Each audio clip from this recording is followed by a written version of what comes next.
Right now, nandito kami ngayon sa Mall of Asia. Nandito ako ngayon sa sa Seaside Boulevard. Makikita niyo yung baybayin dagat ng Manila Bay. Ayan. Punta kami ngayon sa sa norte. Kaya kami ng 8, stopover kami sa Lawag, dun tutulog. Dun kinabukasan, pupunta ng Pagudpod. Kasi 3 days, 2 nights tour. Kasama ko yung aking may bahay, yung aking isang anak, at yung aking panganay na apo. Ganda na rito sa Manila Bay. Actually to part ng reclamation area. Itong kinatatayan ko ito ay dati dagat ito. Marami yung mga taga Manila alam ito. At nagkakaroon pa rin sila ng reclamation. Marami pa development dito na ginagawa. Tatambak sila ng tingin ko white sand. Yan makikita nyo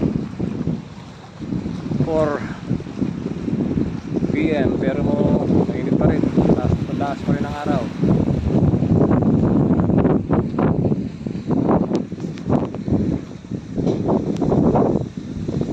Ito, mabuti itong lugar na to na maintain.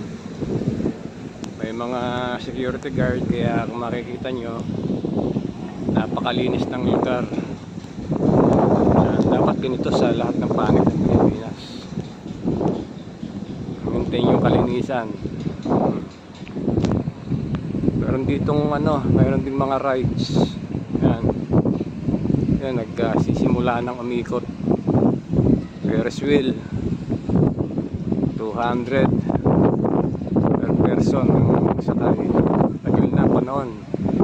Bata pa ako nang huli akong makasakay sa Ferris wheel.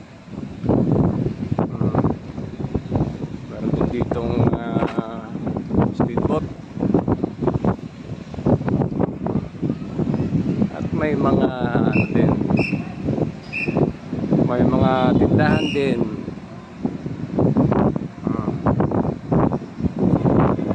Bawal ang bata sa itaas.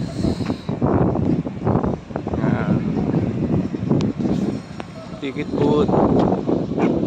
Nandun yung fountain. Tapos sa fronting dasi ang Mall of Asia, Riverside Boulevard.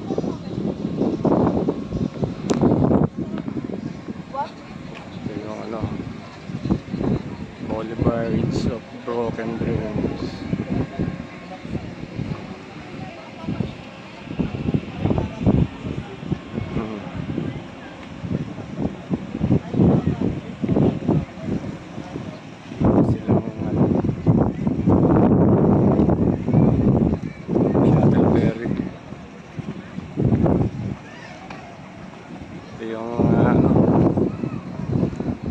Bumblebee bee.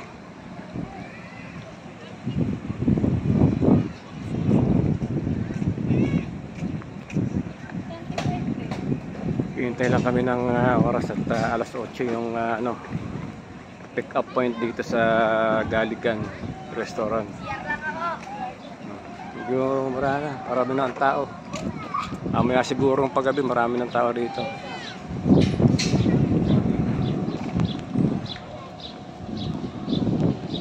Quickly Paddy's Point.